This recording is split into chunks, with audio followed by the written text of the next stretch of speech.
دو چیزیں نجس بیان کی گئی ہیں اس میں، ایک تعصب اور ایک نفرت۔ بنیادی طور پہ جو آپ کے خیالات کو، آپ کی روح کو، آپ کے نفس کو ناپاک کرتی ہیں، نجس کرتی ہیں، وہ نفرت ہے اور تعصب ہے۔ تعصب اور نفرت دونوں گروہ بندی کی وجہ سے پیدا ہوتے ہیں۔ کچھ چیزیں آپ اپناتے ہیں، آپ سیکھتے ہیں، آپ جانتے ہیں، آپ کرتے ہیں، آپ کے گروہ بن جاتے ہیں۔ جو اس کے خلاف بات ہو، جو اس کے اگینسٹ بات ہو، آپ کی رائے اس میں شامل نہ ہو، آپ کا رویہ اس میں شامل نہ ہو، آپ کی چاہتیں اس میں شامل نہ ہو، آپ اس سے نفرت شروع کر دیتے ہیں۔ اور عصبیت یہ ہوتی ہے کہ آپ صرف اپنی چیزوں کو پسند کرتے ہیں۔ جیسے آپ کسی خاص زبان کو بولنے والے ہیں، کسی خاص علاقے کے رہنے والے ہیں، کسی خاص مذہب سے تعلق رکھتے ہیں، کسی خاص کلچر میں آپ پروان چڑھ رہے ہیں، تو آپ جو اس کے خلاف ہوں گے ان سے تعصب شروع کر دیں گے، ان کے خلاف سوچنا شروع کر دیں گے، ان کو نقصان پہنچانے کے درپے ہو جائیں گے۔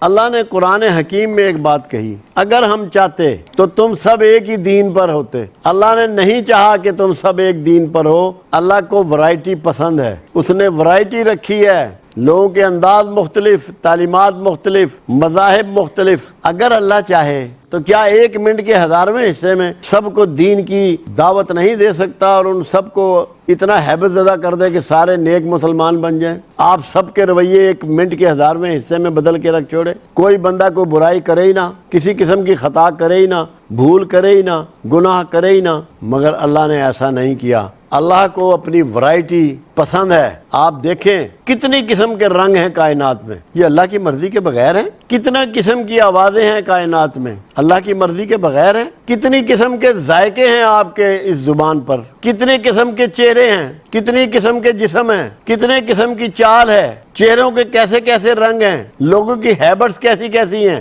انداز کیسے کیسے ہیں، پھل کیسے کیسے ہیں، سبزیاں کیسی کیسی ہیں۔ ورائٹی، اللہ کو ورائٹی پسند ہے۔ جو اس ورائٹی کو تسلیم کر لے گا کبھی متعصب نہیں ہوگا۔ متعصب ہونے کا مطلب یہ ہے کہ وہ صرف اپنے آپ کو اور اپنی لائکنگ کو پسند کرتا ہے، جو وہ جانتا ہے، جو وہ کرتا ہے، جو وہ سیکھا ہوا ہے وہ سمجھتا ہے۔ اس کا مطلب یہ ہے کہ وہ پراؤڈ ہے، کبر میں مبتلا ہے۔ سب سے بڑا اخلاقی جرم خود پسندی کے بعد ہے تو کبر ہے۔ کوئی شخص کسی سے نفرت کر ہی نہیں سکتا اگر وہ اس بات کو سمجھ لے کہ اللہ کے انسان سارے برابر ہیں، ایک ہی طریقے پہ اللہ ان کو پیدا کرتا ہے اور ایک ہی طریقے پہ ان پہ موت دیتا ہے۔ کسی میں کوئی فرق نہیں، نیک ہو، بد ہو، امیر ہو، غریب ہو، چھوٹے خاندان، بڑے خاندان، جو مرضی کہہ لے، طریقہ سب کے لیے ایک ہے، پیدا ہونے کا، جینے کا، زندہ رہنے کا، کھانے کا، مرنے کا۔ تو جو اس ورائٹی کو مان لے گا نہ اس میں نفرت رہے گی اور نہ تعصب۔ آپ اللہ سے محبت کرتے ہیں اور اس کی کریشن سے نفرت کرتے ہیں، تو کیا آپ اپنے جذبے میں سچے ہیں؟ کیا واقعی آپ کو اللہ سے محبت ہے؟ اگر واقعی آپ کو اللہ سے محبت ہے تو اللہ کی بنائی ہوئی ہر چیز سے محبت کریں گے، کسی کی ڈسگریس نہیں کریں گے، کسی سے نفرت نہیں کریں گے۔ اپنے اپنے طریقے، اپنے اپنے گمان، اپنے اپنے خیال، سب کو اس کے مطابق جینا ہے۔ آپ اپنے خیال کے مطابق جئیں گے، اپنے علم کے مطابق جئیں گے، اپنے رواج کے مطابق جئیں گے، کسی پر معترض نہیں ہوں گے۔ مجھ سے کسی نے پوچھا تھا صوفیوں کے تھاٹس کے بارے میں، تو میں نے یہ جواب دیا تھا کہ صوفی کسی پر معترض نہیں ہوتا، کسی سے نفرت نہیں کرتا، بلکہ لوگوں سے کی عزت کرتا ہے اور ان کی محبت کرتا ہے اور ان کی خدمت کرتا ہے۔ یہ یاد رکھنے کی چیز ہے۔ اگر آپ چاہتے ہیں، جیسا کہ رومی کو سکھا رہے ہیں شمس تبریز، کہ آپ کا اندر پاک ہو جائے، اندر ناپاک کس چیز سے ہوتا ہے؟ جس سے شیطان ناپاک ہوا۔ شیطان تو بڑا مقرب تھا، عبادت گزار تھا، سجدہ ریز ہوا کرتا تھا،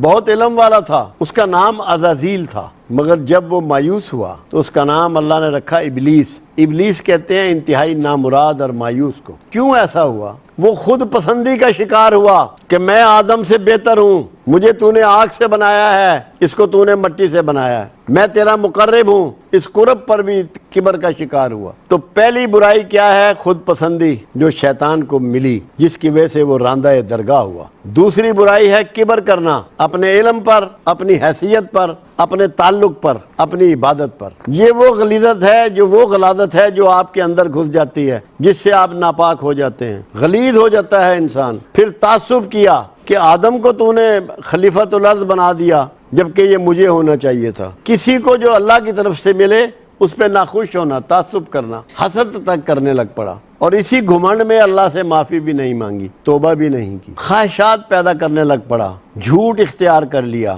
یہ ساری برائیاں ہمارے اندر بدرجہ اتم موجود ہیں۔ جو اپنے آپ کو پاکیزہ کرنا چاہے، جیسا کہ رومی کو شمس تبریز ٹیچ کر رہے ہیں، تو اس کو ایک بنیادی بات ذہن میں رکھنی چاہیے، میں اس کی وضاحت آپ کو دے رہا ہوں۔ اللہ نے قرآن میں کہا کہ آدم کو ہم نے مٹی سے بنایا۔ آپ سوچئے ذرا، 1 منٹ کے 1000ویں حصے میں سوچئے کہ جو کچھ کائنات میں آپ کو مل رہا ہے وہ کہاں سے آ رہا ہے؟ مٹی سے آ رہا ہے یا کہیں اور سے آ رہا ہے؟ سبزی ہے، پھل ہے، دودھ ہے، کھانے پینے کی میوے ہیں اور سبزیاں ہیں، پھل ہیں اور اناج ہے۔ آپ جو لکڑی گھر بناتے ہیں، ریت ہے، مٹی ہے، سب مٹی سے آ رہا ہے، زمین سے آ رہا ہے۔ اور مٹی کہاں ہوتی ہے؟ آپ کے قدموں تلے، آپ کے قدموں کے نیچے۔ تو جو یہ چاہے کہ میں پاکیزہ کر لوں اپنے آپ کو، وہ باصفت مٹی ہو جائے، ڈیلیور سب کچھ کرے معاشرے کو، رہے عاجزی میں، پیروں میں رہے، وہ سمجھ لے کہ میرا مقام جو ہے وہ پیروں تلے ہیں، میں سب سے عاجز اور کمزور اور نحیف انسان ہوں، مجھے ہر وقت ڈیلیور کرنا ہے، مگر اس کا احساس نہیں کرنا کہ میں دے رہا ہوں، میں کو نکال پھینکنا ہے۔ میرے آقا کی 63 سالہ جو زندگی ہے، جس کو معاشرے کے سامنے آپ نے گزارا، 63 سال میں ایک مرتبہ بھی میری سرکار نے لفظ میں استعمال نہیں فرمایا، عاجزی کی انتہا کر دی۔ اور جب طائف میں لوگوں نے پریشان کیا اور فرشتوں نے کہا کہ اگر آپ کہیں تو ہم دونوں پہاڑ ملا دیں، طاقت ہونے کے باوجود عاجزی اختیار کی، میں گمان کرتا ہوں کہ ان کی اولادیں ایمان لے آئیں گی۔ تو جو شخص یہ چاہے کہ میں پاکیزہ ہو جاؤں، میرا تزکیہ ہو جائے، میری گندگی دور ہو جائے، باہر کی گندگی تو نہانے دھونے سے بھی دور ہو جاتی ہے، اسے عاجزی اختیار کرنی ہے۔ اور جب لوگوں کو دینا شروع کرے تو یہ نہیں سمجھنا کہ میں دے رہا ہوں، یہ پتہ ہونا چاہیے کہ اللہ دے رہا ہے، میرے ہاتھ سے دلوا کے مجھے معزز کر رہا ہے، کیونکہ سخی سے زیادہ کوئی معزز نہیں ہوتا۔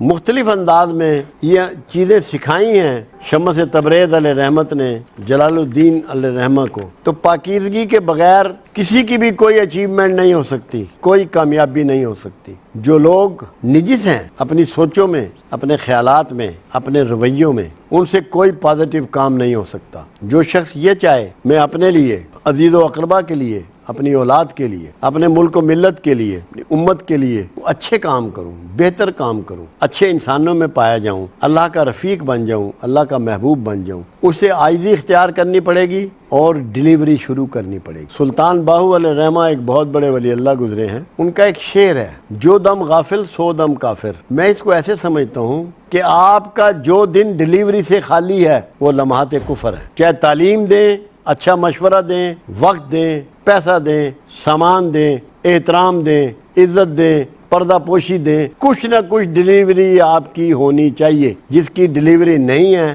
وہ بہت بڑے دھوکے میں ہے اور کبھی بھی اس کا تعلق اللہ سے قائم نہیں ہو سکتا۔ میرا سوال ہے کہ مخلوق سے جب ہم محبت کرتے ہیں تو کیا ہمیں صلے کی طلب ہونی چاہیے؟ صلے کی طلب رکھنا یا آرزو رکھنا غلط ہے؟ انسان کے لیے صلے کی طلب رکھنا غلط نہیں ہے، کیونکہ خود قرآن نے صلے کی بات کی ہے، جنت کی بات کی ہے، انعامات کی بات کی ہے، مگر بڑھیا بات یہ ہے کہ صلے کی آرزو نہ رکھی جائے۔ اس سے آپ زیادہ عظیم ہو جاتے ہیں، زیادہ بہتر ہو جاتے ہیں، زیادہ اللہ کے مقرب بن جاتے ہیں۔ صلہ اللہ دینے والا ہے۔